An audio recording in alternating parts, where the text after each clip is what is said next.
हार मानकर बैठने वालों को मंजिल कभी नहीं मिलती। पर्वतों को चीरने वालों के आगे कोई चट्टान नहीं टिकती। जब जीवन की राहों में निराशा और उदासी हमें घेर लेती है और हमें लगता है कि अब सब कुछ खत्म हो चुका है, तब सबसे ज्यादा जरूरत होती है धैर्य और विश्वास की।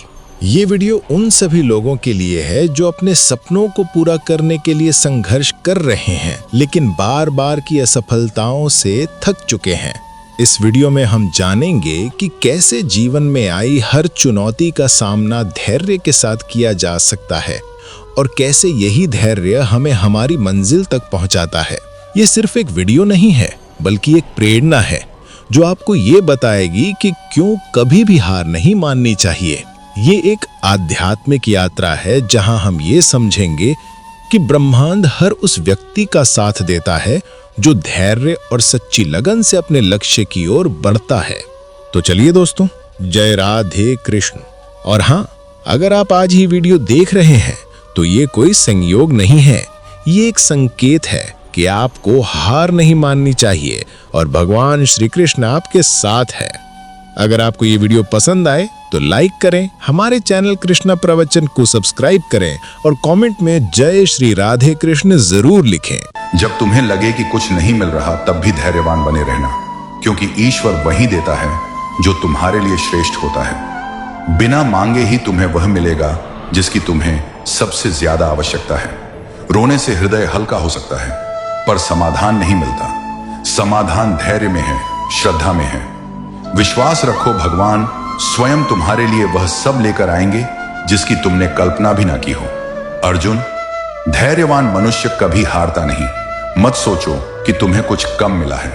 आने वाला समय तुम्हें इतना देगा कि तुम्हारे आंसू भी खुशी में बहने लगेंगे। इसलिए अभी रोना मत, धैर्य रखो। हे अर्जुन, धैर्य वह दीपक है जो अंधेरे समय में प्रकाश देता है। आंसू तुम्हें अंधकार में डालते हैं, पर धैर्य तुम्हें ईश्वर से जोड़ देता है। इसलिए मत रो, धैर्य रखो, सब कुछ अपने आप मिलेगा। किसी इंसान के पीछे भागकर अपनी वैल्यू कभी कम मत करो, क्योंकि जो आपका है वह आपको छोड़कर कभी नहीं जाएगा। कितनी अजीब बात है, लोग कुछ पल खुश रहने के लिए पूरी जिंदगी दुखी रहते हैं। परम शत्रु से भी ज्यादा खतरनाक होता है दिशा में भटका हुआ मन। हमेशा किस्मत ही खराब नहीं होती, कई बार हम फैसले ही गलत ले लेते हैं। लोग अगर थोड़े से काबिल हो जाते हैं तो दूसरों को बेवकूफ समझने लगते हैं। आदमी के शब्द नहीं बोलते, बल्कि उसका वक्त बोलता है। ना जाने किस बात पर इंसान को नाज है जो आखिरी सफर के लिए भी दूसरों का मोहताज है। रिश्तों की खूबसूरती एक दूसरे की बात समझने में है। खुद जैसा इंसान तलाश करोगे तो अकेले रह जाओगे। खुश रहना सीखो। जो जवाब नहीं देते थे उनके भी सलाम आने लगते हैं। वक्त बदलता है तो नियम पर भी आम आने लगते हैं। किसी के कहने से यदि अच्छा या बुरा होने लगे तो यह संसार या तो स्वर्ग बन जाए या पूरी तरह से नर्क। इसीलिए यह ध्यान मत दो कि कौन क्या कहता है, बस वह करो जो अच्छा है और सच्चा है। मतलब की बात समझना आम लोगों की पहचान है, लेकिन बात का मतलब समझना खास लोगों की पहचान है। आपकी खुशियों में वह लोग शामिल होते हैं जिन्हें आप चाहते हैं, लेकिन आपके दुख में वह लोग शामिल होते हैं जो आपको चाहते हैं। सच बोलने का अगर शौक है तो अकेले चलने का भी हौसला रखो। दुनिया में अगर कुछ छोड़ने जैसा है तो दूसरों से उम्मीद छोड़ दो। खोई हुई दौलत और भूली हुई विद्या फिर भी लौट सकते हैं, पर खोया हुआ समय फिर कभी नहीं लौटता। संबंधों को सिर्फ समय की ही नहीं, समझ की भी जरूरत होती है। सारी जिंदगी रिश्तों का भ्रम रखा है, लेकिन सच तो यह है कि खुद के सिवा कोई अपना नहीं होता। जितनी भीड़ बढ़ रही है, जमाने में लोग उतने ही अकेले होते जा रहे हैं। संसार में सुई बनकर रहो, कैंची बनकर नहीं। सुई दो को एक कर देती है और कैंची एक को दो कर देती है। जब तक खुद दर्द से ना गुजरो, दूसरों के दर्द का एहसास नहीं होता। जिंदगी में कोई भी गलती करना, लेकिन कभी किसी के लिए ऑप्शन बनकर मत जीना। दर्द, गम, डर जो भी तेरे अंदर है, खुद के बने पिंजरे से बाहर निकल, फिर देखना तू भी एक सिकंदर है। जहां आपकी गलती ना हो वहां झुको मत, और जहां आपकी इज्जत ना हो वहां रुको मत। जिंदगी में सारे दरवाजे बंद हो सकते हैं, लेकिन भगवान का दरवाजा हमेशा खुला रहता है। जिस दिन आप अपनी खुशी के मालिक खुद बन जाओगे, उस दिन से कोई दूसरा आपको रुला नहीं पाएगा। कोशिश करो कि दोगले लोगों से कभी रिश्ता मत रखो, क्योंकि जब वे नाराज होते हैं तो आपकी इज्जत पर वार करते हैं। रिश्ते औरतें तब खत्म होते हैं जब पांव नहीं दिल थक जाता है। उस इंसान को कभी मत भूलना जब हर कोई बहाने बना रहा था और वह आपके साथ खड़ा था। कई बार बहुत से गुण होने के बाद भी सिर्फ एक कमी विनाश का कारण बन जाती है। उजाले की कदर उसे होती है जिसने जिंदगी में अंधेरे देखे हों। कुछ लोग चप्पल की तरह होते हैं, साथ तो देते हैं पर पीछे से कीचड़ उछालते रहते हैं। यह कलयुग की दुनिया है। कदर उसकी नहीं होती जो सच में निभाता है। कदर तो उसकी होती है जो सबसे ज्यादा दिखावा करता है। जो इंसान जितना अच्छा होता है वह उतना ही ज्यादा इस्तेमाल होता है। शब्द और व्यवहार ही मनुष्य की असली पहचान होते हैं। जिंदगी ने सिखाया मुझे, हर अपने ने रुलाया मुझे, कोई अपना अपना नहीं होता। यह भी एक अपने ने सिखाया मुझे, सांझ ढले परिंदे भी घर लौट आते हैं। आसमान पर उड़ा जा सकता है, बसा नहीं। रिश्ते निभाने ही नहीं तो उन्हें बनाना ही मत, क्योंकि आपके टाइम पास के चक्कर में कोई अंदर तक टूट जाता है। किस्मत और हालात जब दोनों साथ ना दें तो उनकी भी सुननी पड़ती है जिनकी कोई औकात नहीं होती। नजर मिले तो उसे इजहार कहते हैं, रात को नींद ना आए तो उसे प्यार कहते हैं, और जो इन सब चक्करों में ना पड़े उसे समझदार कहते हैं। जिंदगी में कुछ हादसे ऐसे भी होते हैं जिनसे इंसान जिंदा तो रहता है पर अंदर से मर जाता है। रोटी भी खाने में तभी अच्छी लगती है जब दोनों तरफ से सेकी जाए। ठीक उसी तरह जीवन में रिश्ते भी तभी अच्छे रहते हैं जब उन्हें दोनों तरफ से निभाया जाए। मुझ में कितनी रौनकें दफन है मत पूछो। हर बार उजड़कर फिर से बसता रहा वह शहर हूं मैं। जो चीज वक्त पर ना मिले वह बाद में मिले या ना मिले कोई फर्क नहीं पड़ता। माना कुछ हादसे इंसान को तोड़ देते हैं पर जिंदगी को एक नया मोड़ भी दे देते हैं। अगर जिंदगी में कामयाब होना चाहते हो तो बोलने से ज्यादा सुनने की आदत डालो। एक उम्र से तराश रहा हूं खुद को, लोगों के मुताबिक हो जाऊं, पर हर रोज यह जमाना मुझ में एक नया ऐब निकाल लेता है। दोबारा गर्म की हुई चाय और समझौता किया हुआ रिश्ता, दोनों में पहले जैसी मिठास कभी नहीं होती। लाख मुसीबतें आई जिंदगी में पर कभी बिखरना नहीं सीखा। लोग कहते हैं खुशकिस्मत हो तुमने कभी बुरा वक्त ही नहीं देखा। जब अपने ही अपनों से बुराई करने लगे तो समझ जाओ कोई अपना नहीं है। धूप का नाम वैसे ही बदनाम है, वरना जलते तो लोग एक दूसरे से भी कम नहीं। जीवन में कुछ भी करो, बस एक बात याद रखना, अगर सत्य का साथ है तो ईश्वर का साथ है। आंसुओं का शायद इसलिए कोई रंग नहीं होता क्योंकि जब यह आते हैं तो कोई संग नहीं होता। जब किसी की नजरअंदाजी की हद पार हो जाए तो अजनबी बन जाना ही मुनासिब होता है। रेत में गिरी हुई चीनी छींटी तो उठा सकती है पर हाथ ही नहीं। इसलिए छोटे आदमी को छोटा मत समझिए। कभी कभी छोटा आदमी भी बड़ा काम कर जाता है। हर इंसान की सोच हमसे मिले यह संभव नहीं।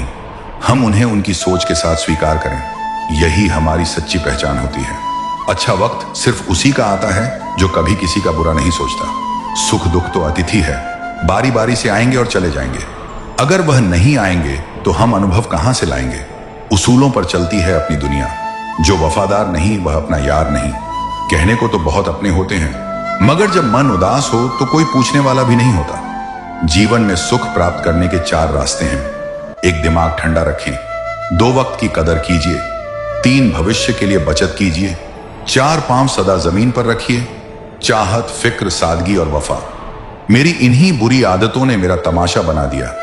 कोई कितना भी समझा दे, समझता तो व्यक्ति अपनी समझ के अनुसार ही है। देर लगती है मगर वक्त के साथ सब कुछ साफ हो जाता है।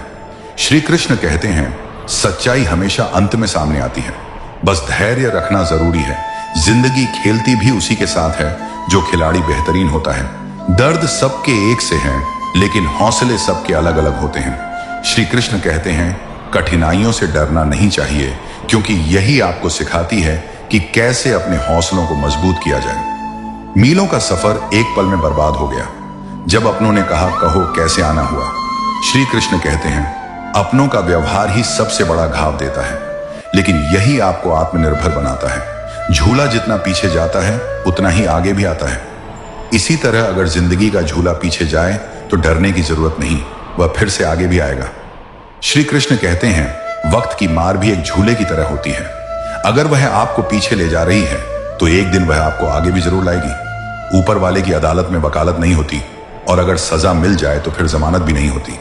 श्री कृष्ण कहते हैं कर्म का न्याय निष्पक्ष होता है, और जब न्याय होता है तो कोई बच नहीं सकता। कहते हैं भगवान ने औरत को बड़े फुर्सत से बनाया पर उनके ही नसीब में फुर्सत लिखना भूल गया। श्री कृष्ण कहते हैं औरत का धैर्य और त्याग ही उसकी सबसे बड़ी शक्ति है। शौक पालने की उम्र में जो सब्र करना सीख जाता है वह जिंदगी की आधी जंग ऐसे ही जीत जाता है। हाथ में टच फोन बस स्टेटस के लिए अच्छा है, लेकिन सबके टच में रहना जिंदगी के लिए अच्छा है। श्री कृष्ण कहते हैं रिश्तों में जुड़े रहना सबसे बड़ा स्टेटस है, बाकी सब व्यर्थ है। कभी मायूस मत होना दोस्तों, जिंदगी अचानक कहीं से भी अच्छा मोड़ ले सकती है। जिंदगी को समझना बहुत मुश्किल है। श्री कृष्ण कहते हैं कोई सपनों के लिए अपनों से दूर होता है तो कोई अपनों के लिए अपने सपनों से दूर। परिवार के साथ धैर्य प्रेम कहलाता है, औरों के साथ धैर्य सम्मान कहलाता है, स्वयं के साथ धैर्य आत्मविश्वास कहलाता है और भगवान के साथ धैर्य आस्था कहलाता है। इंसान को खुद की नजर में सही होना चाहिए, क्योंकि दुनिया तो भगवान से भी दुखी है। श्री कृष्ण कहते हैं सच्ची खुशी वह है जब आप खुद से संतुष्ट हो, ना कि दूसरों की सोच से। कोई खाली नहीं होता, सब भरे हुए हैं। कोई प्रेम से भरा है, कोई घृणा से। जिन 4 लोगों के साथ बैठकर आप दूसरों की बुराई करते हैं, वे 4 लोग आपकी भी बुराई करेंगे। अगर हम किसी की निंदा को दिलचस्पी से सुनते हैं तो हम सुनाने वाले को बढ़ावा देते हैं। सुनने वाला सुनना बंद कर दे तो सुनाने वाला फिर किसे सुनाएगा। इतिहास से शिक्षा मिलती है, लेकिन निर्णय वर्तमान परिस्थितियों को देखकर ही लेना पड़ता है। गलतियां बहुत दर्द देती हैं, खासकर जिनकी माफी मांगने का वक्त नहीं मिला हो। इंसान चाहे कितना ही खुश क्यों ना हो, पर जब वह अकेला होता है तब वह उसी इंसान को याद करता है जिसे वह दिल से प्यार करता है। अच्छे समय में आपकी गलती भी मजाक लगती है और बुरे समय में आपका मजाक भी गलती बन जाता है। अच्छाई और बुराई इंसान के कर्म में होती है। कोई बांस का तीर बनाकर किसी को घायल कर देता है तो कोई बांस की बांसुरी बनाकर उसमें सुर भर देता है। मनुष्य जब संसार के विषयों में लिप्त होता है, खाने, पहनने, दिखाने, कमाने और जीतने की लालसा में डूबा होता है, तब उसे लगता है कि यही सुख है। परंतु यह सुख नहीं, मोह है। और मोह से उत्पन्न हर एक वस्तु एक दिन उसे दुख के गर्त में डाल देती है। तू देख अर्जुन, जब मनुष्य अपने सुख के लिए दूसरों को माध्यम बनाता है तब वह बंधन में पड़ता है, और जब वह अपने भीतर के प्रेम को सेवा के रूप में प्रकट करता है तब वह बंधनों से मुक्त होता है। यही कारण है कि मेरी भक्ति में लगे साधुजन जो भिक्षा से जीवनयापन करते हैं, वे भी राजाओं से अधिक सुखी होते हैं। तू इस रहस्य को समझ हे पार्थ, जो मुझे अपनी प्राप्ति का लक्ष्य बनाता है उसे स्थायी सुख मिलता है, क्योंकि मैं ही वह तत्व हूं जिसे पाकर आत्मा को किसी और वस्तु की आकांक्षा नहीं रहती। सुख तभी स्थायी होता है जब मनुष्य अपेक्षा से ऊपर उठता है, क्योंकि अपेक्षा एक ऐसी डोरी है जो मन को हर समय खींचती रहती है। यदि फल आया तो प्रसन्नता, नहीं आया तो निराशा। परंतु जो भक्त मुझे समर्पण कर देता है वह केवल कर्म करता है, फल की चिंता मुझे सौंप देता है। तब न वह दुखी होता है न अहंकार करता है। यही कर्म में स्थित ज्ञान है, यही गीता का मर्म है। एक साधक ने मुझसे पूछा, हे वासुदेव, यदि हम सब कुछ त्याग दें तो परिवार, समाज, कर्तव्य, इन सब का क्या होगा? क्या संसार ठहर जाएगा? मैंने कहा, नहीं। जब तू त्याग करता है फल की अपेक्षा का, जब तू मोह छोड़ता है परित्याग नहीं करता, जब तू अपने कर्तव्यों को सेवा मानकर करता है, तब तू वास्तव में धर्म निभाता है। और धर्म ही वह भूमि है जिसमें सुख का बीज फलता है।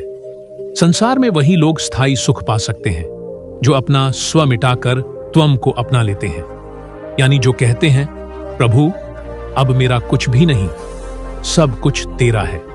उस क्षण में आत्मा मुक्त हो जाती है।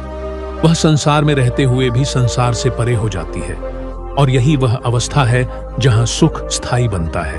हे पार्थ, जब तू मुझसे पूछता है कि स्थायी सुख की परीक्षा क्या है, तो मैं कहता हूं, वह मनुष्य जो संकट में भी शांत रहे, जो अपमान में भी मुस्कुराए, जो तिरस्कार में भी सेवा करे, और जो किसी भी परिस्थिति में मेरा नाम न छोड़े, वही सच्चा सुखी है।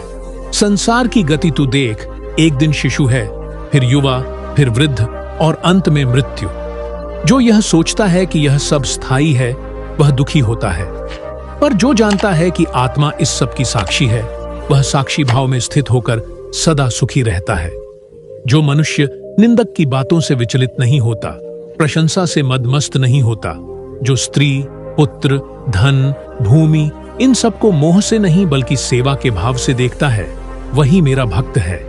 और मेरा भक्त दुखी कैसे हो सकता है? वह तो मेरी छाया में निवास करता है। जब तू सेवा करता है बिना कुछ पाने की इच्छा से, तब तेरे भीतर प्रेम जागता है, और यह प्रेम ही सबसे बड़ा सुख है।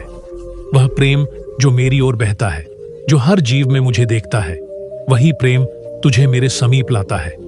हे अर्जुन, जो स्थायी है वह सूक्ष्म है, और जो सूक्ष्म है वह भीतर है। तू बाहर सुख खोजता है, वस्तुओं में, पद में, प्रसिद्धि में, पर सुख भीतर छिपा है, आत्मा में, विश्वास में, शांति में, और इन सब का मूल मेरा सुमिरन है।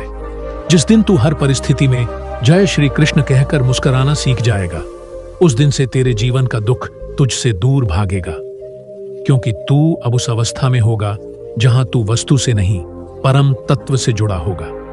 सुख को यदि तू पकड़ना चाहता है तो उसे खोजने मत जा, केवल उसे आने दो, और वह तब आता है जब तू अपने जीवन को मेरे चरणों में समर्पित कर देता है। समर्पण अर्जुन वह शक्ति है जो सबसे निर्बल को भी सबसे महान बना देती है। जब तू अपने को मेरे हवाले करता है, तब मैं तुझे वह देता हूं जो तू कभी सोच भी नहीं सकता।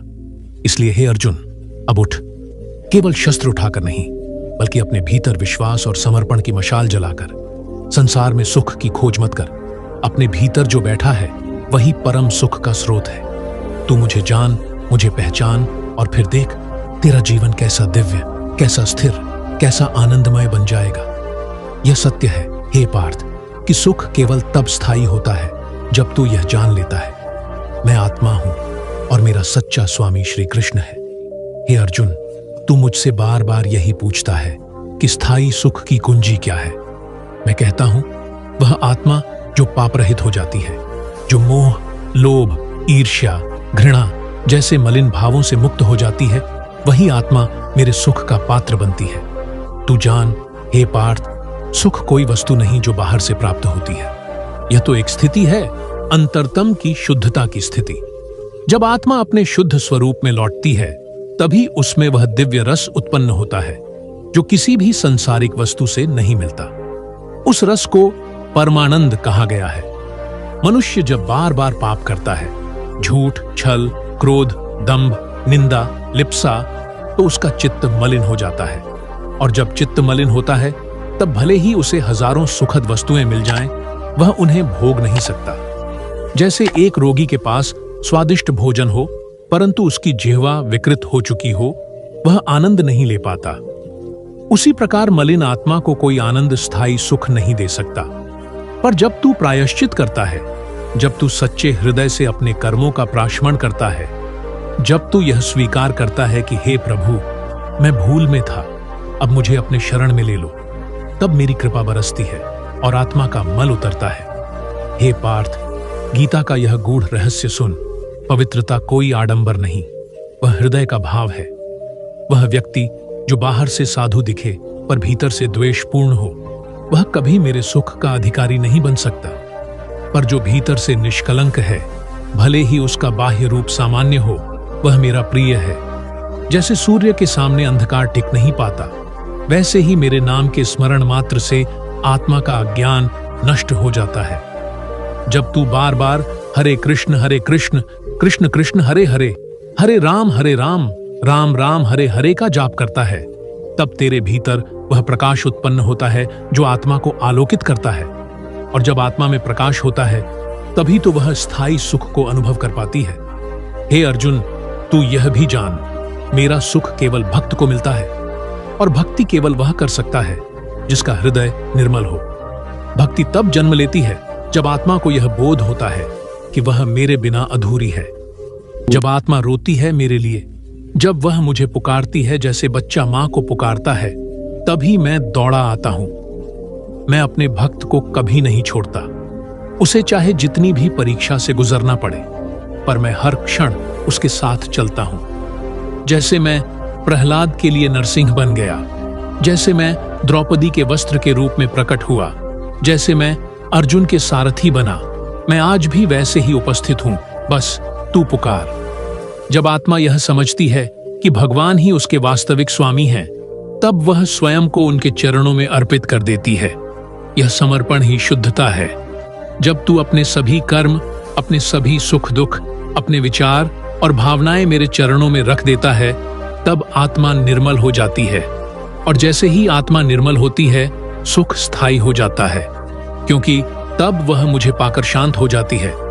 उसे न अब किसी वस्तु की आवश्यकता होती है, न किसी परिस्थिति से भय, क्योंकि उसे यह बोध हो चुका होता है, जो हो रहा है वह प्रभु की इच्छा से है, और जो होगा वह भी उन्हीं की कृपा से होगा।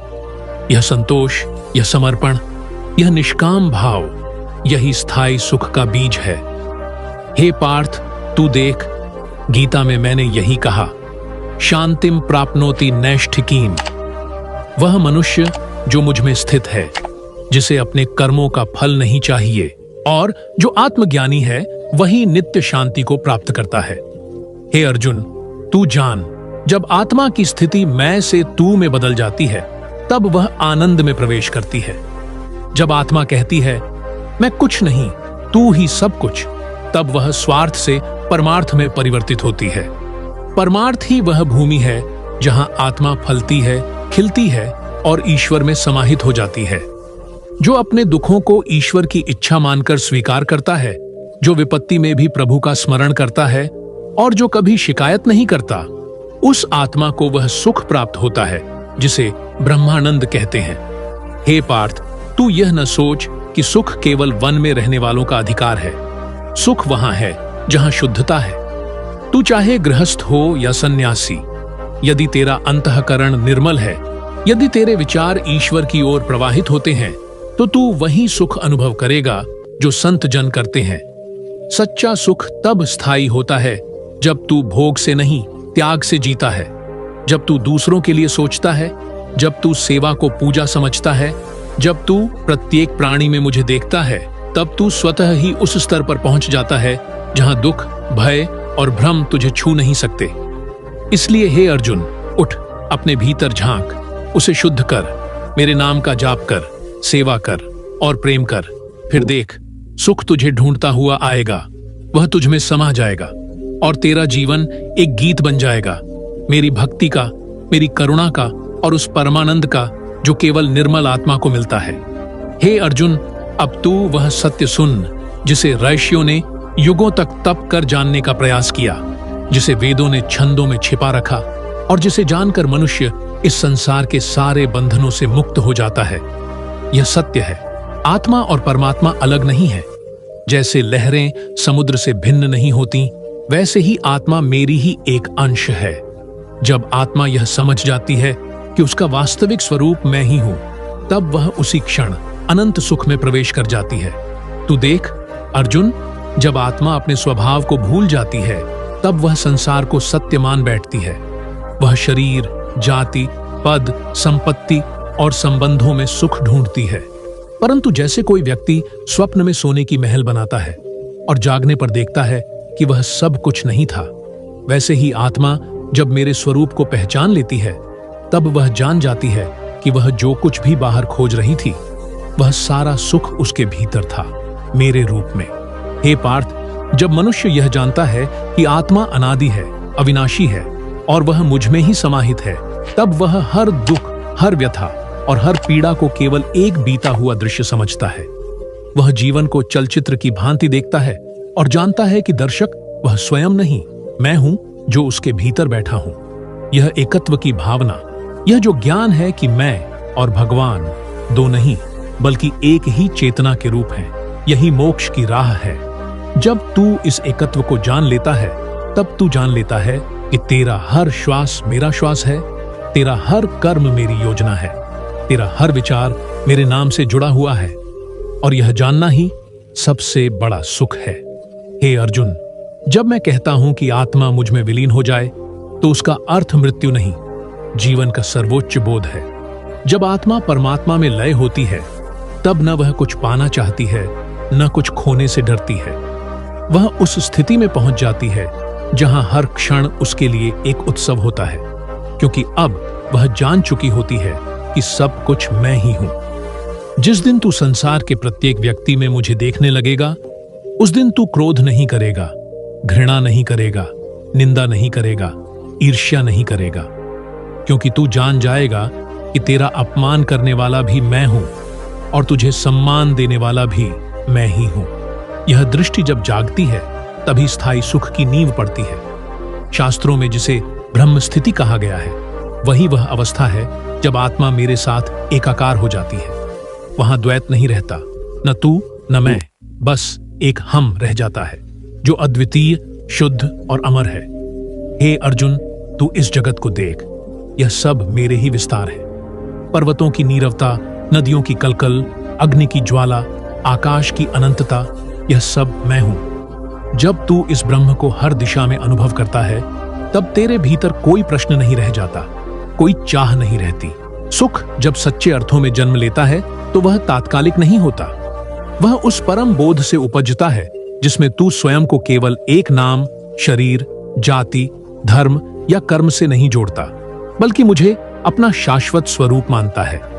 जब तू कहता है, हे कृष्ण, मैं तुझ में हूं और तू मुझ में है, तब तेरे भीतर एक जादू जन्म लेता है। यह जादू न कोई साधारण सुख है, न कोई लौकिक उपलब्धि।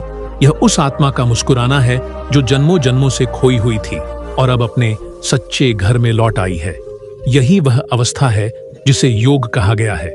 योग केवल आसन नहीं, श्वास नहीं, योग वह मिलन है जिसमें आत्मा परमात्मा से मिलने के बाद न लौटना चाहती है, न बदलना चाहती है, बस उसी में विलीन हो जाना चाहती है। और यह विलयन ही मोक्ष है, वही मोक्ष जो जीव को सदा के लिए दुख से मुक्त कर देता है। हे अर्जुन, मैं तुझे यह वचन देता हूं, जो आत्मा मुझ में अपने स्वरूप को खोजती है, जो मेरी भक्ति में डूबकर अपने अहम को विसर्जित कर देती है, जो हर सुख दुख और पाख को मेरा प्रसाद मानकर स्वीकार करती है, उसे मैं ऐसा सुख देता हूं जो समय, मृत्यु और मोह से परे होता है। यह सुख न घटता है, न समाप्त होता है। यह न किसी शब्द में समा सकता है, न किसी अनुभूति में पूर्णतः व्यक्त हो सकता है। यह वह आनंद है जिसे गोपियां अनुभव करती थीं मेरे साथ रास करते समय, जिसे मीरा अनुभव करती थी हर बार जब वह मेरा नाम लेती थी, जिसे तुलसीदास जी को मिला राम नाम में, और जिसे अर्जुन ने कुरुक्षेत्र के रण में मेरी दिव्य दृष्टि पाकर जाना। तू भी वही सुख पा सकता है, हे पार्थ, जब तू मुझे हर श्वास में याद करेगा, जब तू हर कार्य को मेरी सेवा समझकर करेगा, जब तू हर प्राणी को मेरे अंश के रूप में देखेगा, तब तू समझेगा कि सुख कोई वस्तु नहीं, यह तो मैं हूं, तेरा परम सखा, तेरा आत्मा में छिपा भगवान। हे अर्जुन, संसार की सारी दौड़, सारी आकांक्षाएं, सारे प्रयत्न इसी एक प्रश्न के इर्द गिर्द घूमते हैं, मैं सुखी कैसे बनूं? लोग घर बनाते हैं, परिवार बसाते हैं, व्यवसाय करते हैं, यात्रा करते हैं, पूजा करते हैं, सेवा करते हैं, तप करते हैं, सब कुछ सुख के लिए। पर तूने कभी सोचा है, यदि यह सुख बाहरी है तो यह कब तक टिकेगा? मैं कहता हूं, हे पार्थ, सुख केवल तभी स्थायी हो सकता है जब वह मेरी कृपा से उत्पन्न हो, और मेरी कृपा केवल उसे प्राप्त होती है जो मुझे अपने जीवन का केंद्र बना लेता है, जो यह नहीं कहता कि हे कृष्ण मुझे सुख चाहिए, बल्कि कहता है, हे कृष्ण मुझे तू चाहिए।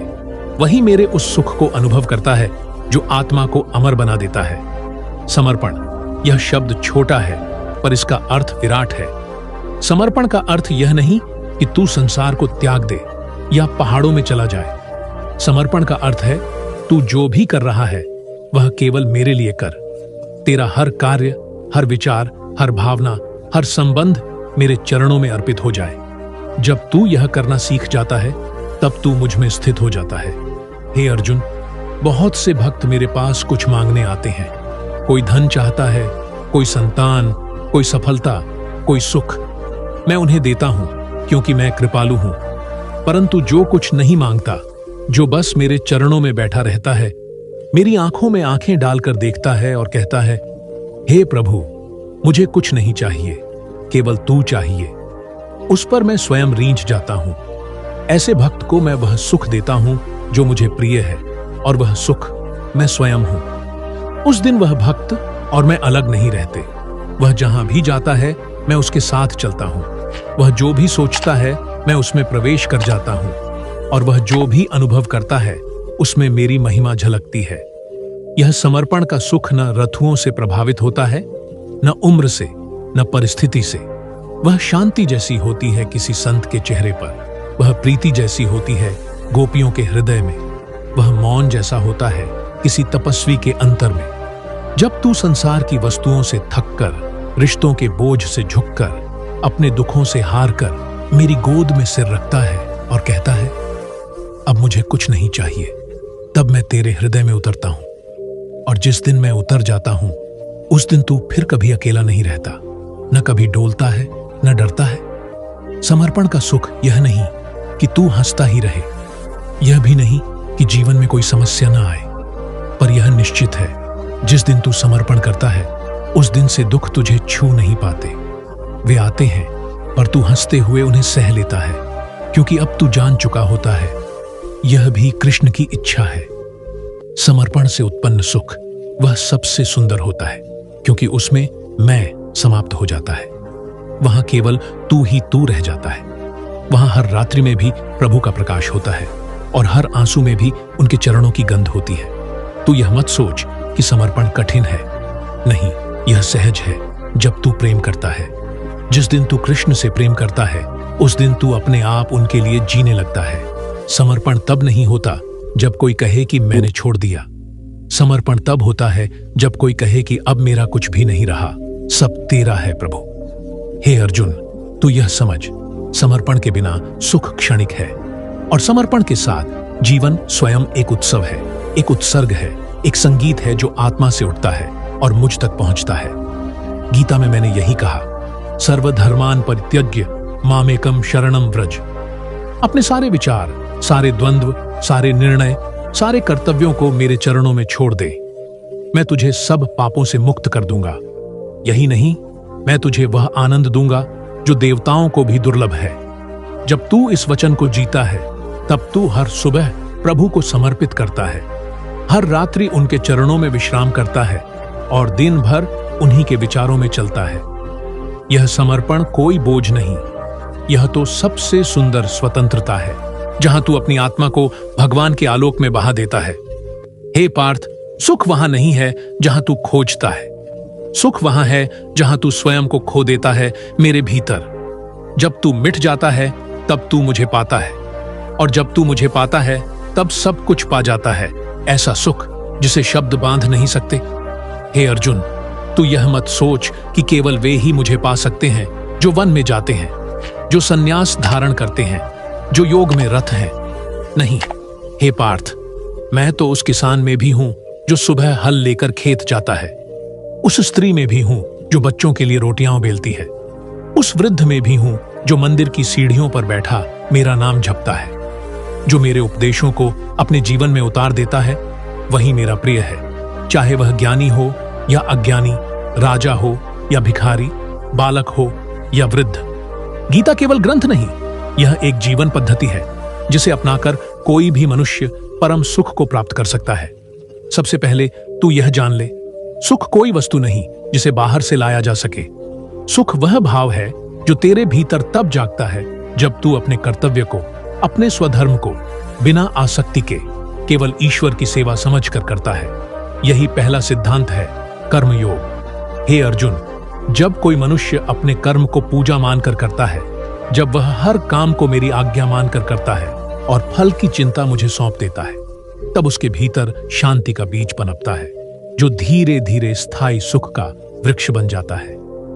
दूसरा मार्ग है भक्ति योग। जब कोई मनुष्य दिन भर चाहे जहां रहे, चाहे जो करे, परंतु उसका हृदय मेरे स्मरण में बसा हो, तब वह संसार में रहते हुए भी मेरे चरणों में होता है। वह भक्त जब भोजन बनाता है तो मुझे भोग लगाता है, जब चलता है तो मेरा नाम जपता है, करता है तो सच्चे भाव से करता है। ऐसे जीवन में दुहक टिकता नहीं, क्योंकि वहां हर क्रिया, हर वाणी, हर विचार मेरे लिए होता है। तीसरा मार्ग है ज्ञान योग। हे पार्थ, जब कोई मनुष्य यह जान लेता है कि मैं शरीर नहीं, आत्मा हूं और आत्मा नित्य है, शुद्ध है, बुद्ध है, मुक्त है, तब उसके मन से भय, मोह, लोभ, क्रोध सब हट जाते हैं। वह जानता है कि यह संसार केवल एक यात्रा है और मैं उसके साथ हूं हर क्षण। यही ज्ञान उसे स्थिर कर देता है और वही स्थिरता स्थायी सुख को जन्म देती है। परंतु अर्जुन, इन तीनों मार्गों को अपनाने के लिए किसी विशेष अवस्था की आवश्यकता नहीं। गृहस्थ जीवन भी मेरा ही रास्ता है। यदि उसमें भक्ति हो कर्म में समर्पण हो और दृष्टि में ज्ञान हो। तू देख, संत कबीर ने बुनाई करते हुए मुझे पाया, मीरा ने महलों में रहकर मेरी भक्ति की, नरसी मेहता ने बाजार में मेरी झांकी देखी, सुदामा ने निर्धनता में भी मेरी पूजा की। वे सब साधारण जन थे, पर उन्होंने गीता के तत्वों को अपनाया और मैं स्वयं उनके जीवन में उतर गया। एक सामान्य मनुष्य को क्या करना चाहिए? प्रतिदिन थोड़ा समय मेरे नाम में बिताओ। वह चाहे जबान से जप हो, चाहे मन से ध्यान हो, अपने कर्मों को पूजा समझकर करो, चाहे वह घर की सफाई हो, नौकरी हो, व्यापार हो या सेवा। और सबसे महत्वपूर्ण, किसी भी परिस्थिति में यह मत भूलो कि मैं तुम्हारे साथ हूं। जो जीवन को मेरी दृष्टि से देखता है वह जान जाता है कि हर घटना मेरे आदेश से घट रही है। हे अर्जुन, मृत्यु का क्षण कोई डरावनी बात नहीं। यदि मनुष्य ने जीवन को ठीक से जिया हो, पर जिसने जीवन में मोह को पकड़ा, जो क्रोध में जिया, जो द्वेष में रहा, जो विषयों में डूबा रहा, उसके लिए मृत्यु एक भय बन जाती है, क्योंकि उसने जीवन भर स्वयं को मुझसे दूर रखा। तो उस क्षण में भी वह मुझे नहीं पुकार पाता। परंतु जो मेरे भक्त हैं, जो मुझे प्रेम करते हैं, उन्हें मृत्यु का भय नहीं होता। वे जानते हैं कि मृत्यु केवल एक द्वार है जो उन्हें मुझ तक पहुंचाने आता है। इसलिए वे मुस्कुराते हैं, मेरी मुरली की धुन सुनते हैं और अपनी आंखें बंद करते हैं, यह जानते हुए कि अगला दृश्य मेरे स्वरूप का होगा। यह मृत्यु का स्मरण ही वह मार्ग है जिससे सुख स्थायी बनता है। जब तू मुझ में ही लीन हो जाता है तो फिर तू संसार के चक्र से ऊपर उठ जाता है। वहां कोई जन्म नहीं, कोई रोग नहीं, कोई वृद्धावस्था नहीं, केवल मेरे चरणों की छाया है, मेरे प्रेम की रश्मियां हैं और आत्मा की शांति है। इसलिए हे पार्थ, जीवन को इस प्रकार जी कि मृत्यु के क्षण में तू मुझे स्मरण कर सके। और स्मरण तब होगा जब तू प्रतिक्षण मुझे अपने साथ अनुभव करेगा। जब तू रात्रि में विश्राम करे तो मेरा नाम जप, जब तू प्रातः उठे तो मेरे दर्शन की कामना कर, जब तू भोजन करे तो मुझे भोग अर्पित कर, जब तू बोल तो मेरा नाम मुख से निकले, जब तू चल तो मेरी स्मृति तेरे साथ चले। यदि तू यह करता है तो मृत्यु आएगी, पर तू नहीं डरेगा, क्योंकि तू जान चुका होगा अब यात्रा समाप्त नहीं, आरंभ हो रही है। और वह आरंभ मेरी गोद में होगा, जहां तू नित्य शाश्वत चिरस्थायी सुख को पाएगा। हे अर्जुन, तू यह जान, संसार में कोई भी व्यक्ति दुख से मुक्त नहीं है, चाहे वह राजा हो या रंक, तपस्वी हो या गृहस्थ, ज्ञानी हो या साधारण। सभी को कभी न कभी किसी न किसी रूप में कष्ट का अनुभव होता ही है। पर जो बात उन्हें अलग बनाती है वह है उनका दृष्टिकोण। जिसने मेरी गीता को हृदय से समझा है वह कष्ट में भी आनंद खोज लेता है, और जिसने केवल संसार को ही अपना आश्रय समझा है वह सुख में भी भय पालता है। जब तू यह समझ लेता है तब तेरे जीवन में शिकायत नहीं बचती, केवल श्रद्धा बचती है। और श्रद्धा से जो भाव निकलता है वही तो सुख है, वह सुख जो स्थायी है। हे अर्जुन, यदि तू अपने हृदय में मेरे प्रति प्रेम रखेगा तो संसार के सारे बंधन स्वतः शिथिल हो जाएंगे। तू मोह से बंधा नहीं रहेगा, क्योंकि अब तेरा केंद्र मैं बन जाऊंगा। और जब तू अपने भीतर मुझे अनुभव करेगा तब तू जान जाएगा यही तो वह सुख है जिसे मैं युगों से गीता में बता रहा हूं। साधारण मनुष्य के लिए सबसे सरल उपाय है मेरा नाम जपना। जब तू चलते समय, बैठते समय, खाते समय, काम करते समय मेरा नाम जपता है, कृष्ण कृष्ण कृष्ण, तब तेरा मन धीरे धीरे शांत हो जाता है। तू बाहर के शोर को सुनता तो है, पर तुझ पर उसका प्रभाव नहीं होता। यही अंतर है सामान्य जीवन और आध्यात्मिक जीवन में। इस जीवन में तू जितनी बार मेरे नाम में डूबेगा उतनी बार तेरे भीतर का अंधकार दूर होगा, और जब अंधकार जाता है तो जो शुद्ध प्रकाश बचता है वही सुख बनकर तेरे जीवन को प्रकाशित करता है। अतः हे अर्जुन, तू चाहे कोई भी हो, किसान, गृहस्थ, व्यापारी, विद्यार्थी, माता, पिता, यदि तू गीता के सिद्धांतों को जीवन में उतारता है तो तू भी वही सुख पाएगा जो ऋषियों को तप से, योगियों को ध्यान से और भक्तों को प्रेम से मिला। हे पार्थ, यह शरीर नश्वर है पर आत्मा अजर अमर है। आत्मा ने न जाने कितने शरीर धारण किए और न जाने कितनों को त्याग दिया, परंतु जो क्षण सबसे निर्णायक होता है वह है मृत्यु का क्षण। उस एक क्षण में मनुष्य का मन जहां स्थित होता है, आत्मा उसी दिशा में यात्रा करती है। इसीलिए मैंने गीता में कहा, अंतकाले च मामेव स्मरण मुक्त्वा कलेवरम य प्रयाति स मद्भावम याति नास्त्यत्र संशयः। हे अर्जुन, जो मनुष्य मृत्यु के समय केवल मुझे स्मरण करता हुआ शरीर छोड़ता है, वह निःसंदेह मेरे स्वरूप को प्राप्त होता है, इसमें कोई संशय नहीं। हे अर्जुन, यह मृत्यु का क्षण कोई साधारण समय नहीं होता। वह समय होता है जब प्राण, मन और आत्मा एक दूसरे के सामने नग्न हो जाते हैं। वहां कोई छल नहीं बचता, कोई मोह नहीं टिकता। वहां केवल सच्चाई जीवित रह जाती है। और यदि उस क्षण में तू मेरा स्मरण करता है तो मैं स्वयं तुझे पकड़कर अपने लोक में ले जाता हूं। पर तू यह मत समझ कि मृत्यु के क्षण में स्मरण अपने आप हो जाएगा। नहीं हे पार्थ, वह उसी को होता है जिसने जीवन भर मेरा अभ्यास किया हो, जो दिन रात मेरे नाम को हृदय में बसाए रखता है, जो अपनी प्रत्येक सांस को मेरे चरणों में समर्पित करता है। वही उस अंतिम क्षण में भी मुझे याद करता है। यह स्मरण कोई दिखावा नहीं होता, यह हृदय की सच्ची पुकार होती है। यह पुकार तब उत्पन्न होती है जब मनुष्य ने जीवन भर अपने अहंकार को जलाया हो, अपनी वासनाओं को त्यागा हो, अपने कर्तव्यों को धर्म मानकर निभाया हो। तब जब मृत्यु आती है तो वह डर नहीं बनती, वह मिलन बन जाती है। मिलन किससे? मुझसे। मृत्यु के क्षण में जो मेरा नाम जपता है वह मेरे धाम में आता है। और मेरे धाम में न कोई जन्म है न मरण, वहां केवल आनंद है। वह आनंद जिसे न शब्द कह सकते हैं न विचार समझा सकते हैं। पानी की बूंद जब समंदर में होती है तो उसका कोई अस्तित्व नहीं होता, पर जब वह बूंद पत्ते पर होती है तो मोती की तरह चमकती है। जीवन में ऐसा मुकाम हासिल करो जहां आप भी मोती की तरह चमको। यादों को सहेज कर रखो, जो आंखों में चमक पैदा करें, उन्हें नहीं जो चेहरे पर शिकन लाए। अपना स्वभाव शून्य के जैसा रखो, कोई आपको गिनती में ना ले, पर जब आप किसी चीज के साथ खड़े होंगे तो उसका मूल्य बढ़ा देंगे। अपनी छवि, चरित्र और व्यवहार का सदैव ध्यान रखो, क्योंकि यह आपकी उम्र से कहीं ज्यादा होते हैं। आपके मरने के बाद भी यह लोगों की यादों में जिंदा रहते हैं। कई बार हम इस बात पर ध्यान देते हैं कि कौन क्या कर रहा है, लेकिन सच्चाई यह है कि इन बातों से जितना दूर रहोगे उतना खुश रहोगे। दूसरे क्या कर रहे हैं, यह देखने से अच्छा है कि तुम खुद क्या कर सकते हो। दुखों से मुक्ति पाने का सबसे आसान तरीका यह है कि तुम अपने माता पिता का आशीर्वाद लो। खासकर अपनी मां को प्रसन्न रखो तो सब दुख अपने आप दूर हो जाएंगे। यह जीवन का एक अटल सत्य है। दुआएं मांगने से वही मिलता है जो हमने बोया होता है। दुनिया हमें कई बार हमारी गलतियों पर उंगली उठाती है, लेकिन गुस्सा करना अपनी ही सजा खुद को देना है।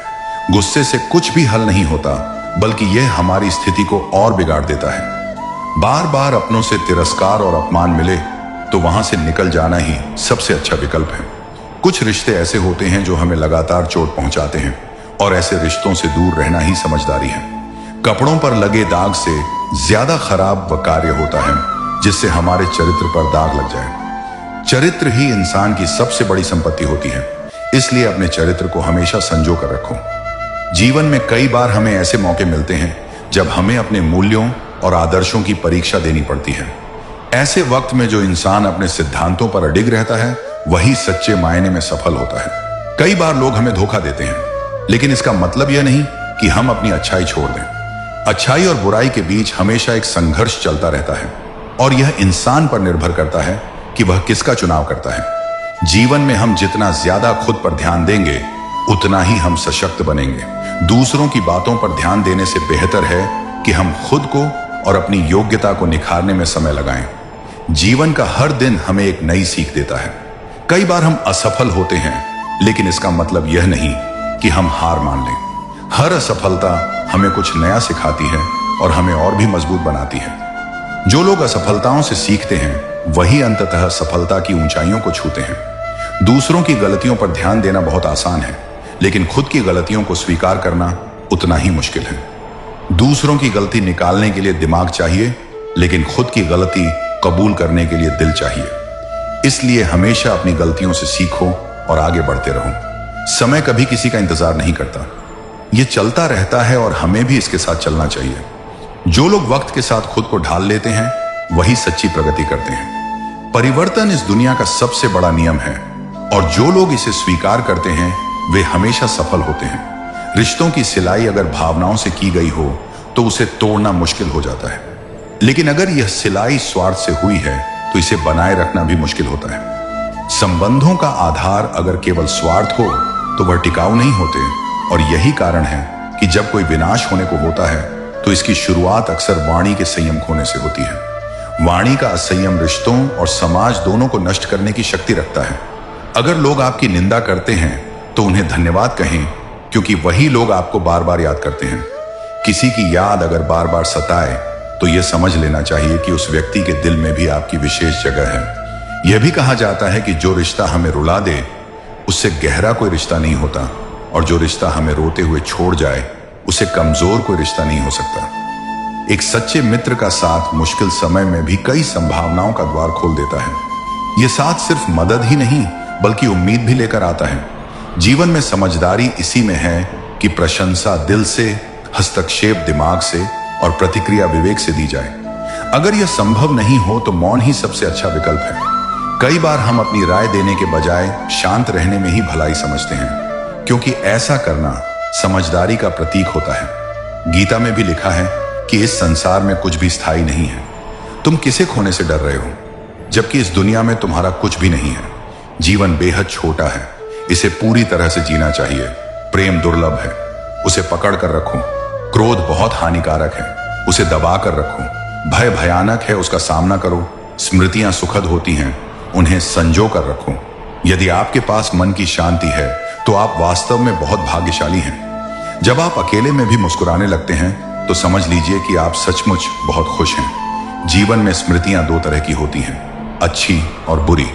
यह आपके कर्मों पर निर्भर करता है कि आप किस तरह की यादें छोड़ जाते हैं। दूसरों के बारे में जैसी आपकी सोच होती है वैसा ही लोग आपके बारे में सोचते हैं। इसलिए जैसी सोच आप खुद के लिए चाहते हैं वैसी ही दूसरों के लिए भी रखनी चाहिए।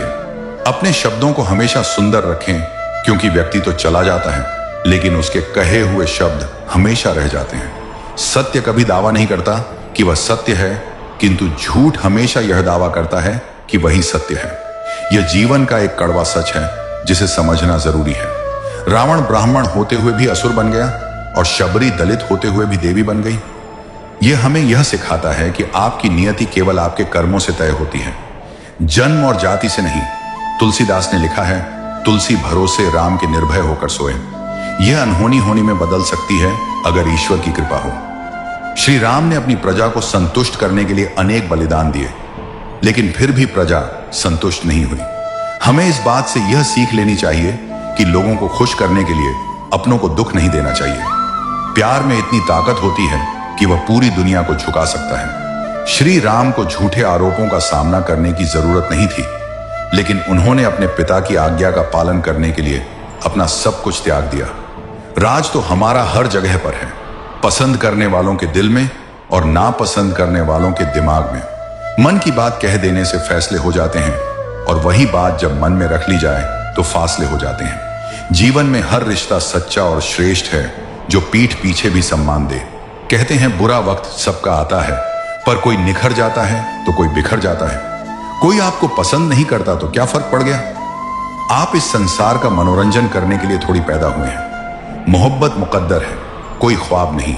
यह वह वादा है जिसमें कोई कामयाबी नहीं। जिन्हें पनाह मिली उन्हें उंगलियों पर गिन लो, जो बर्बाद हुए उनका कोई हिसाब नहीं। अगर जिंदगी में खुश रहना है तो इन 6 बातों को जरूर फॉलो करो। 1 बोलने से पहले सुनना सीखो। 2 खर्च करने से पहले कमाना सीखो। 3 लिखने से पहले समझना सीखो।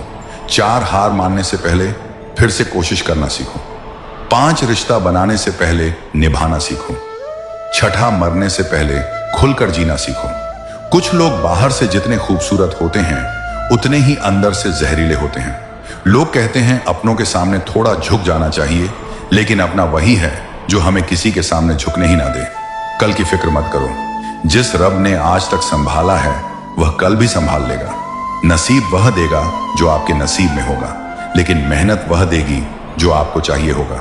उनसे मत डरिए जो बहस करते हैं, बल्कि उनसे डरिए जो अपना बनकर छल करते हैं। अपने मित्र को उसके दोषों के बारे में बताना मित्रता की सबसे कठिन परीक्षा होती है। खामोशी पर मत जाना साहब, राह के नीचे अक्सर आग दबी होती है। तजुर्बा कहता है रिश्तों में फासला रखिए, ज्यादा नजदीकियां अक्सर दर्द दे जाती हैं। अब बहुत सोचना पड़ता है मुंह खोलने से पहले, क्योंकि अब दुनिया दिल से नहीं दिमाग से रिश्ता निभाती है।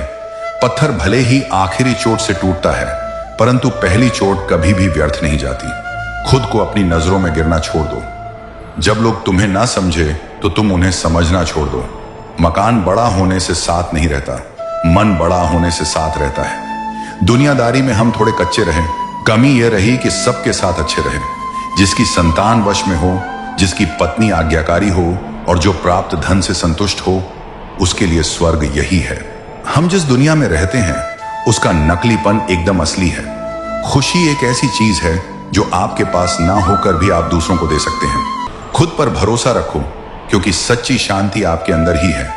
समय की कद्र करो, क्योंकि यह कभी लौटकर नहीं आता। अच्छाई के लिए हमेशा एक कदम बढ़ाओ, फिर चाहे वह कितना ही छोटा क्यों ना हो। दुनिया से पहले अपने आप को समझो, फिर सब कुछ सरल हो जाएगा। अपने कर्मों से दूसरों के दिलों में जगह बनाओ, शब्दों से नहीं। दुनिया में लोग बुद्धि अपने पास और धन दूसरों के पास ज्यादा समझते हैं। कुछ बातों के मतलब और कुछ मतलब की बातें ना समझे तो ही बेहतर है। ख्वाब, ख्वाहिश और लोग कम ही हो तो बेहतर है। बड़ी बेपरवाह हो गई है खुशियां भी। आजकल कब आती हैं कब जाती हैं पता ही नहीं चलता। भाग जाते हैं छोड़कर माँ बाप को कुदरत के हवाले, और गजब का ढोंग करते हैं सच्चा प्यार करने वाले। कौन सिखाता है यह सब? बातों से सबके लिए एक हादसा जरूरी है। लोग अच्छाई भी दूसरों को दिखाने के लिए करते हैं। सोचकर बाजार गया था अपने कुछ आंसू बेचने। हर खरीदार बोला, अपनों के दिए तोहफे बेचा नहीं करते, भरोसा नहीं है क्या मुझ पर?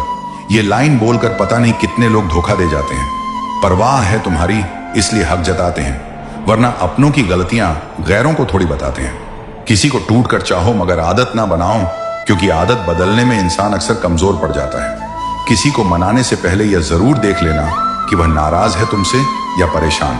सोचा ही नहीं कि जिंदगी में कभी ऐसे भी फंसाने होंगे। रोना भी जरूरी होगा और आंसू भी छुपाने होंगे। नमक रोटी खाकर सो जाना, परंतु अपनों के सामने कभी हाथ मत फैलाना, क्योंकि जितना वह देंगे नहीं उससे अधिक वह सुनाएंगे। जब नादान थे तो रोज जिंदगी के मजे लेते थे, जब से समझदार हुए रोज जिंदगी मजे ले रही है। पहले मैं होशियार था इसीलिए दुनिया बदलने चला था, आज मैं समझदार हूं इसीलिए खुद को बदल रहा हूं। हालात चाहे जैसे भी हो, शुक्र करना शिकायत करने से हमेशा बेहतर होता है। कभी कभी जिंदगी ऐसे चौराहे पर खड़ा कर देती है जहां एक फैसले की कीमत बहुत बड़ी होती है।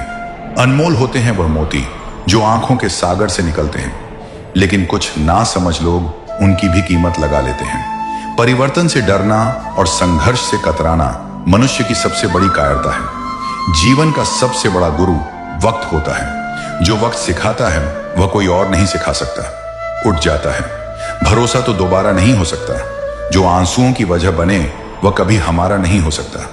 कदर ना करने पर ऊपर वाला छीन ही लेता है, शख्स भी और वक्त भी। दी हुई जुबान और काम आया इंसान, इन्हें कभी मत भूलना। हकदार बदल दिए जाते हैं, किरदार बदल दिए जाते हैं। ये दुनिया है साहब, यहां मन्नत ना पूरी हो तो भगवान बदल दिए जाते हैं। जीवन में धोखा खाना भी जरूरी होता है, क्योंकि चलना तो मां बाप सिखा देते हैं, पर संभलना खुद सीखना पड़ता है। स्वर्ग में सब कुछ है लेकिन मौत नहीं। गीता में सब कुछ है लेकिन झूठ नहीं। दुनिया में सब कुछ है लेकिन सुकून नहीं। इंसान में सब कुछ है लेकिन सब्र नहीं। ना खुशी खरीद पाता हूं, ना गम बेच पाता हूं, फिर भी ना जाने क्यों हर रोज कमाने जाता हूं। बारिश में नहाना तो आसान है, पर रोज नहाने के लिए हम बारिश के भरोसे नहीं बैठ सकते। इसीलिए कभी कभी भाग्य से चीजें आसानी से मिल जाती हैं, लेकिन हमेशा भाग्य के भरोसे तो नहीं बैठ सकते। डर कर कभी कोई फैसला मत करना, और फैसला करने के बाद कभी मत डरना। अगर इंसान के जीवन में तकलीफ ना हो तो उसे खुशी की कदर नहीं होती। जिंदगी एक ऐसा पैकेज है जहां खुशी के साथ साथ गम भी मिलेंगे। बस हमें इन सब से पार होकर किसी तरह निकलना होता है। इसी का नाम जिंदगी है। जन्म से ना तो कोई दोस्त पैदा होता है ना दुश्मन, वह तो हमारे घमंड, ताकत और व्यवहार से बनते हैं। महाभारत इस बात का सबूत है कि जिस दिन अपनों ने हद पार कर दी, उस दिन अपनों के खिलाफ शस्त्र उठाना भी धर्म है। हर साल दिवाली से पहले एक कबाड़ी वाला ऐसा भी आना चाहिए जो टूटे फूटे दिल और फटी पुरानी यादें भी ले जाता हो। वापस ले आया डाकिया चिट्ठी मेरी, बोला पता सही था, मगर अब लोग बदल गए हैं। दिल से कहीं बातें दिल छू जाती हैं। कुछ लोग मिलकर बदल जाते हैं और कुछ लोगों से मिलकर जिंदगी बदल जाती है। अकेले रहने पर आप इतने दुखी नहीं होंगे जितना आप गलत इंसान के साथ रहने पर होंगे। बहुत ही सस्ती चीज है दर्द, हर कोई मुफ्त में दे देता है। शांत रह, तेरा वक्त भी आएगा। शांत रहकर लक्ष्य पर ध्यान दे, तू एक दिन जरूर मुस्कुराएगा। जब भी अचानक कोई व्यक्ति आपके प्रति बदल जाए तो समझ लीजिए कि वह आपसे कुछ चाहता है। यह दुनिया का नियम है। जब तक जरूरत होती है लोग मीठे बने रहते हैं और जब जरूरत खत्म हो जाती है तो व्यवहार बदल जाता है।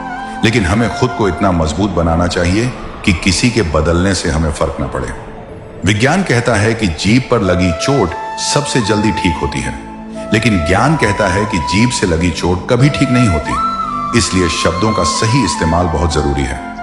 एक गलत शब्द किसी के जीवन में नफरत भर सकता है और एक सही शब्द किसी के दिल को छू सकता है। रात की मुट्ठी में एक सुबह भी है, लेकिन शर्त यह है कि पहले जी भर के अंधेरा देख लो। जब तक संघर्ष नहीं करोगे तब तक सफलता का स्वाद नहीं समझोगे। श्री कृष्ण कहते हैं अंधकार से घबराने वाला कभी प्रकाश तक नहीं पहुंच सकता। इसलिए हर परिस्थिति को धैर्य से स्वीकारना चाहिए। सबसे बड़ा अपराध अन्याय सहना और गलत के साथ समझौता करना है। अगर आप अन्याय के खिलाफ नहीं बोलते तो आप भी उसके भागीदार बन जाते हैं। इंसान दो वजहों से बिल्कुल बदल जाता है, या तो कोई बहुत खास उसकी जिंदगी में आ जाए या फिर कोई बहुत खास उसकी जिंदगी से चला जाए। किसी को आपके आंसू नहीं दिखते, आपकी उदासी कोई नहीं समझता, आपकी पीड़ा कोई महसूस नहीं करता, लेकिन जब गलती हो तो हर कोई उंगली उठाने के लिए तैयार रहता है। यही दुनिया की सच्चाई है, लेकिन हमें इसकी परवाह नहीं करनी चाहिए। धुआं भी अपना वजूद ढूंढ ही लेता है, कभी खुद को खोकर तो कभी हवा का होकर। इंसान को भी अपना रास्ता खुद बनाना पड़ता है। अच्छे इंसान की एक बड़ी कमी होती है कि वह दूसरों को भी अपने जैसा समझ लेता है, लेकिन दुनिया में हर कोई वैसा नहीं होता जैसा हम सोचते हैं। श्री कृष्ण कहते हैं जो जैसा है उसे वैसे ही स्वीकार करो। अपेक्षाएं ही दुख का कारण बनती हैं। यही वजह है कि जो लोग अपेक्षाएं कम रखते हैं वे ज्यादा खुश रहते हैं। वास्तव में बात करना आता है वे अक्सर खामोश रहते हैं। 4 तरह के लोगों से हमेशा दूर रहना चाहिए। पहला, जो आपसे झूठ बोलते हैं। दूसरा, जो आपकी बेइज्जती करते हैं। तीसरा, जो आपका इस्तेमाल करते हैं। चौथा, जो आपको गिराना चाहते हैं। प्रकृति ने सिर्फ 2 रास्ते दिए हैं, या तो देकर जाओ या छोड़कर जाओ। साथ ले जाने की कोई व्यवस्था नहीं है। इसलिए जीवन में हमेशा प्रसन्न रहो और दूसरों को भी खुश रखने की कोशिश करो।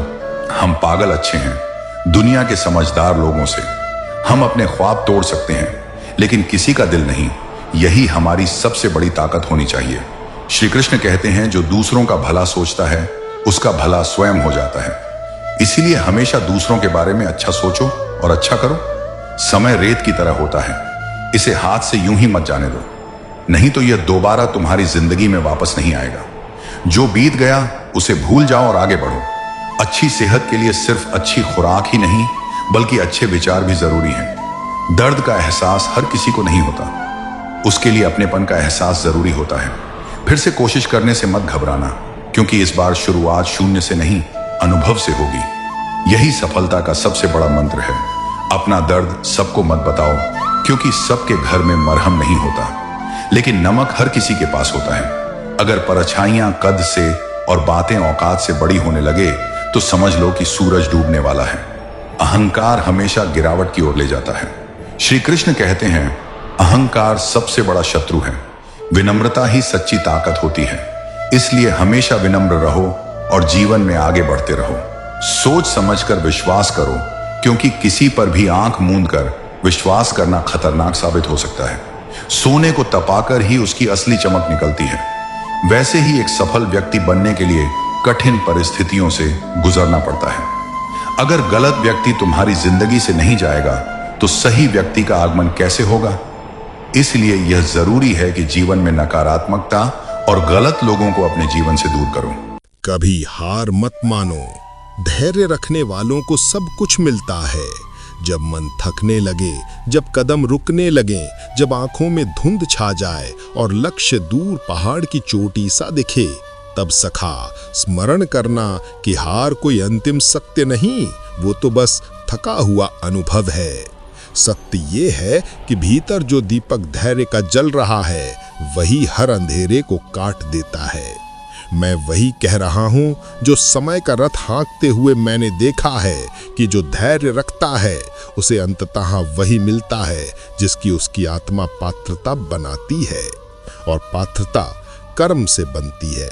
कर्म के लिए मन चाहिए, मन को टिकाए रखने को धैर्य चाहिए, और धैर्य का स्रोत श्रद्धा है। श्रद्धा की मार्ग चाहे कितना कठिन हो, एक एक कदम मुझे आगे बढ़ना है। देखो, बीज मिट्टी में दबकर अंधेरे में भी मौन रहता है, फिर नमी पाकर प्रतीक्षा का विस्तार मापकर एक दिन अंकुर बनकर मिट्टी फाड़ देता है।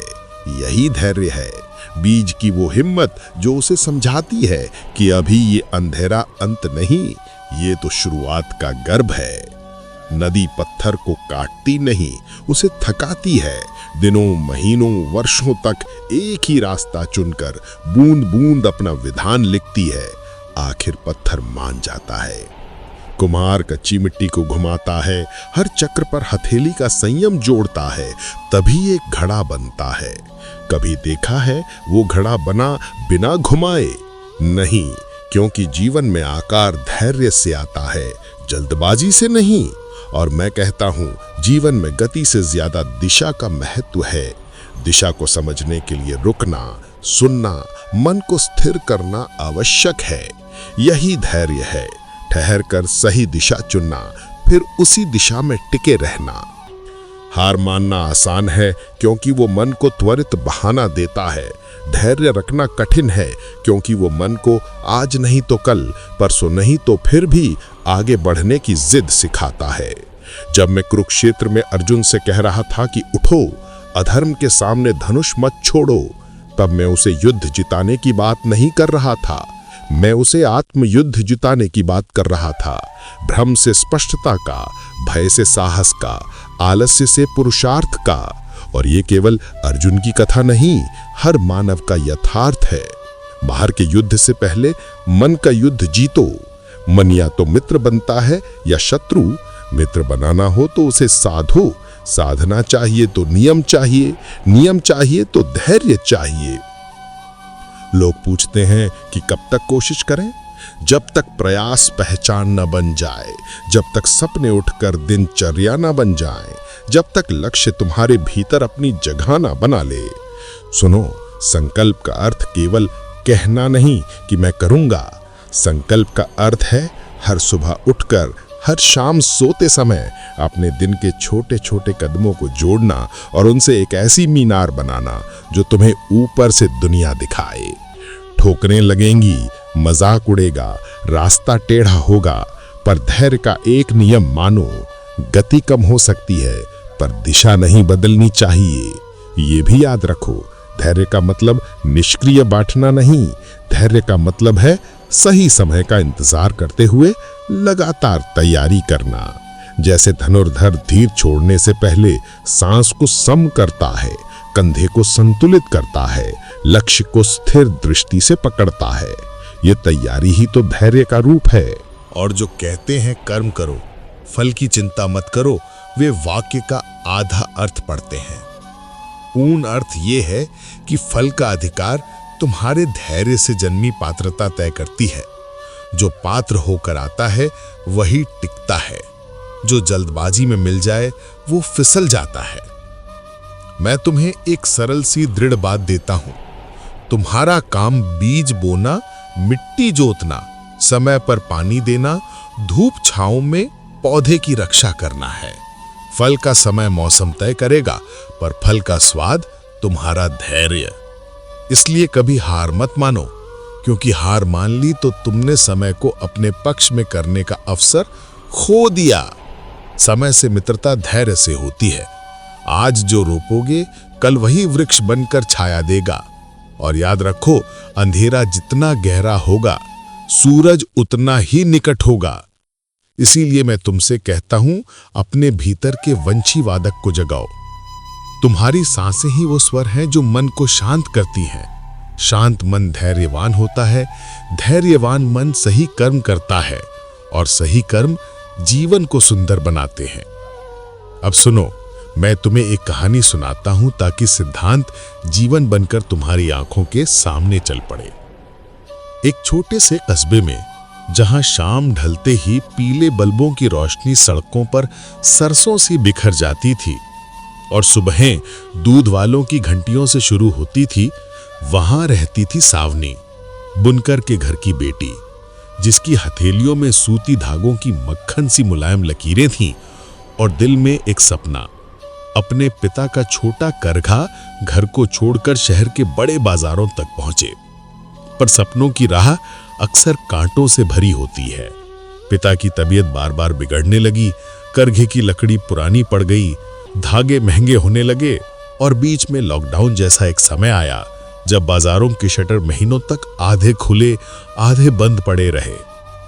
लोग कहते, छोड़ दे, नौकरी देख, इतना ढागा, इतनी रात की मेहनत, क्या मिलेगा। सावनी हर शाम चुपचाप चूल्हे के पास बैठकर तारों को देखती। मां बगल में बैठ चुप चुप उसकी आंखों को पढ़ती। एक दिन कस्बे के मेले में कच्चे रास्तों से धूल उठती हुई चली आ रही थी। वहीं एक बूढ़ा बांसुरी वाला बैठा था, चेहरा झुर्रियों से भरा पर आंखें चमकीली। उसने सावनी को देखकर मुस्कुराकर कहा, कभी कभी करघा धागा तोड़ देता है बेटी, पर बुनकर धैर्य नहीं तोड़ता। सावनी चौंकी, आप मुझे जानते हैं? वह बोला, मैं धागा नहीं सुर बुनता हूं, पर धैर्य का नियम सब जगह एक सा है। जब धागा टूटे वहीं से जोड़ना सबसे कठिन लगता है, पर सबसे जरूरी भी वही है। जोड़ना सीख गई तो साड़ी में वह गांठ भी कहानी बनती है। सावनी को लगा जैसे किसी ने उसके भीतर के बोझ पर हाथ रख दिया। पर मेरे पास पैसे नहीं, मशीन पुरानी और ग्राहक नहीं आते। बूढ़ा बोला, पैसा बीज है, बीज बिना खेत नहीं, पर खेत बिना बीज भी नहीं। पहले खेत संभालो, अपना हुनर, अपनी पहचान। रोज 2 घंटे नई बुनाई ढांचे सीखो, रोज एक कारीगर से मिलो, रोज 5 धागे बचाओ। धैर्य का अर्थ यही है, छोटे छोटे कदम पर रोज। और हाँ, हर दिन एक नई साड़ी का 1 फुट बुनो, चाहे कुछ भी हो, चाहे रात के 12 बजे। 1 फुट। सावनी बोली, अगर फिर भी न चला तो? तब भी तुम हारोगी नहीं, क्योंकि तुम वह बन चुकी होगी जो कल तक नहीं थी। अनुशासित, निपुण, दृढ़। हार तब होती है जब प्रयास रुकता है, और प्रयास रुकता है जब मन हिलता है। मन को बांसुरी बनाओ, सांस अंदर, सांस बाहर, एक ताल, एक नाद, भीतर की आवाज सुनो। सावनी ने उस दिन घर लौटकर एक मिट्टी की गुल्लक रखी, रोज 5 रुपए उसमें डालना तय किया।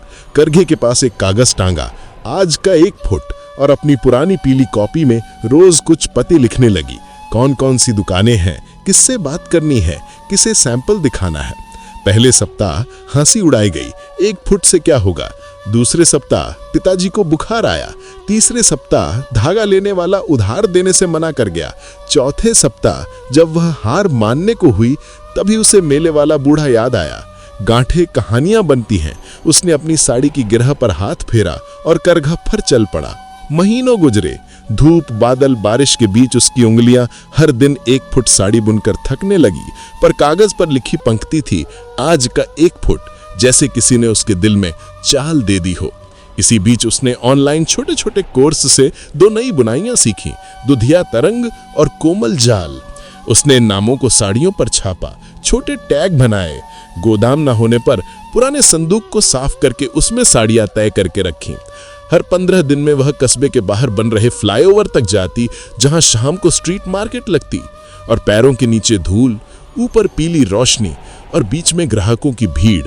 पहले महीने 5 साड़ियां बिकी, दूसरे महीने 7, तीसरे महीने केवल 2। इस तीसरे महीने के अंत में जब उसने हिसाब जोड़ा, लाभ 0 निकला। बैठकर रो पड़ी। उसी रात खिड़की से हवा की पतली सी लकीर आई और कहीं दूर किसी ने बांसुरी की वह धुन छेड़ी जो मेले वह सुनी थी। उसने आंसू पोंछे, उठी और कॉपी खोली। कागज पर लिखा, कौन सा रंग सबसे अधिक पूछा गया? गुलाबी। कौन सा बॉर्डर सबसे कोमल लगा? दुधिया तरंग। किस दिन भीड़ कम थी? सोमवार। अगले महीने उसने गुलाबी रंग और दुधिया तरंग बॉर्डर की 7 साड़ियां बनाई। सोमवार में बाजार न लगाकर बुधवार और शनिवार को लगी, और क्या हुआ? 12 साड़ियां बिकी। इस बार लाभ थोड़ा आया, 50 रुपए प्रति साड़ी।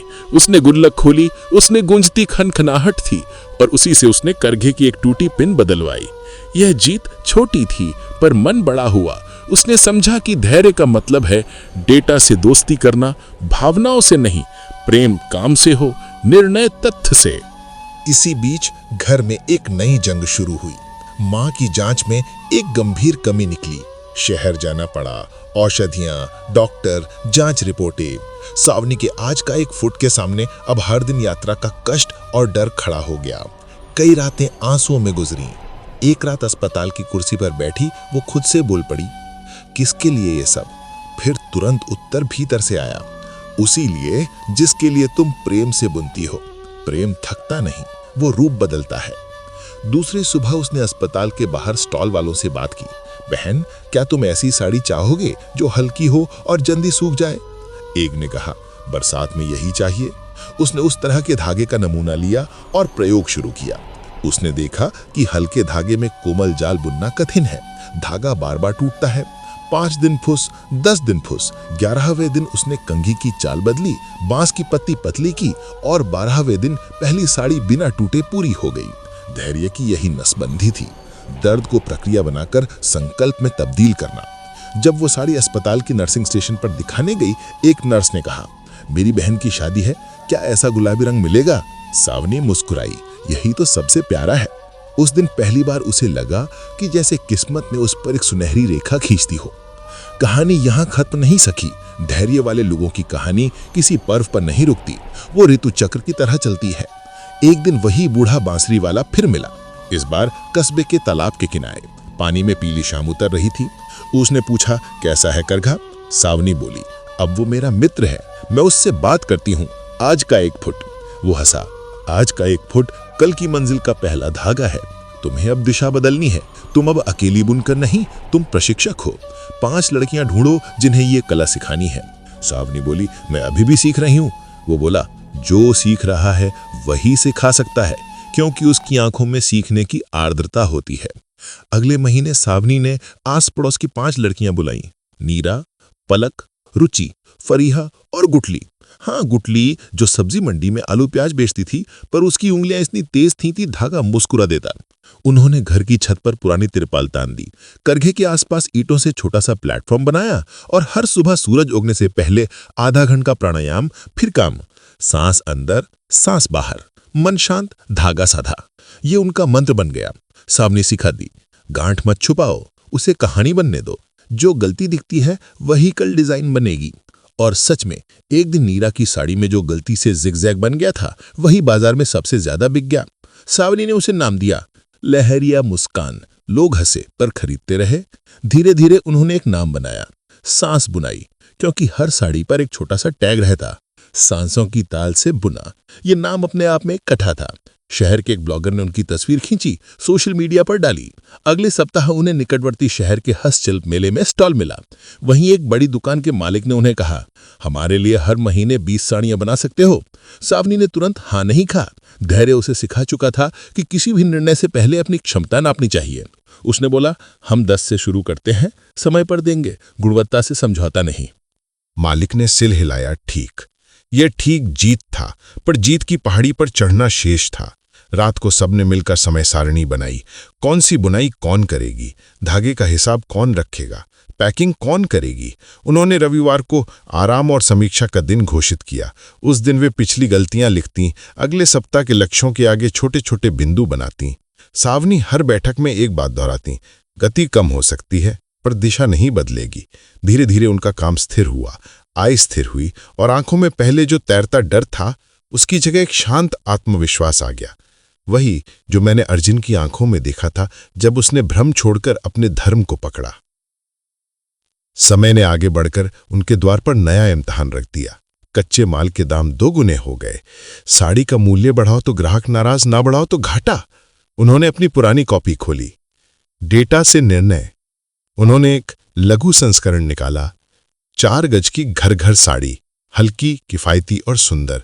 साथ ही उन्होंने हर साड़ी के साथ एक छोटी सी कहानी का कार्ड रखना शुरू किया। ये साड़ी किस दिन की धूप में बुनना शुरू हुई, किस बारिश में उसकी आखिरी बूंद सूखी। लोगों ने साड़ी नहीं, कहानी खरीदनी शुरू की। दुकान वाले बोले, ग्राहक पूछते हैं वो कहानी वाली साड़ी दिखाओ। यही धैर्य की कमाई थी, वो स्वाद जो केवल समय और समर्पण से पकता है। सावनी ने एक नियम और जोड़ा, हर महीने एक साड़ी किसी लड़की को उपहार, जो स्कूल में अच्छा करे या जिसने माँ की सेवा में दिन काटे हों। ये दान उनके काम की प्राणवायु बना, क्योंकि जो देता है वही भरता है। प्रसाद बांटो, खजाना बढ़ता है। अब वही लौटो जहां से ये कथा चली, कभी हार न मानो। सावनी को सब कुछ मिला क्या? हाँ, जो सब कुछ उसको वास्तव में चाहिए था। रोटी का भरोसा, सम्मान का स्पर्श, काम का सुख, अपनी टीम के चेहरे की मुस्कान और सबसे महत्वपूर्ण अपने भीतर की दृढ़ता का ज्ञान। और धन वो भी आया, पर एक लय में, एक संस्कार के साथ। जिस धन को धैर्य लाता है वो टिकता है। क्या कठिनाइयां समाप्त हुई? नहीं, जीवन में ऋतुएं बदलती हैं, बस वो मानसून से पहले छत की मरम्मत करना जानती थी। यही धैर्य है, अचानक नहीं, तैयारी। डर अब भी आता था, पर वो डर के साथ बैठकर चाय पीना सीख गई थी। आओ बैठो, बताओ किस बात से डर है? और डर धीरे धीरे दोस्त बनकर चला जाता। यही मन का योग है, भीतर से बाहर तक एकता। अब तुम्हारे लिए जो ये सुन रहे हो, तुम्हारे भीतर भी एक करगा है, एक बीज है, एक नदी है। करगा तुम्हारी आदतें हैं, उन्हें टिकाओ। बीज तुम्हारा संकल्प है, उसे रोज पानी दो। नदी तुम्हारा प्रयत्न है, उसे दिशा दो। एक मंत्र अपने पास रखो, आज का 1 फुट। जो भी तुम्हारा कर्म है, लेखन, अध्ययन, व्यापार, साधना, हर दिन उसका एक टुकड़ा। हार मत मानो, क्योंकि हार वहीं होती है जहां प्रयत्न रुकता है, और प्रयत्न तभी रुकता है जब मन बिखरता है। चैनल को सब्सक्राइब करके एक लाइक और कमेंट में जय श्री कृष्ण अवश्य लिखें।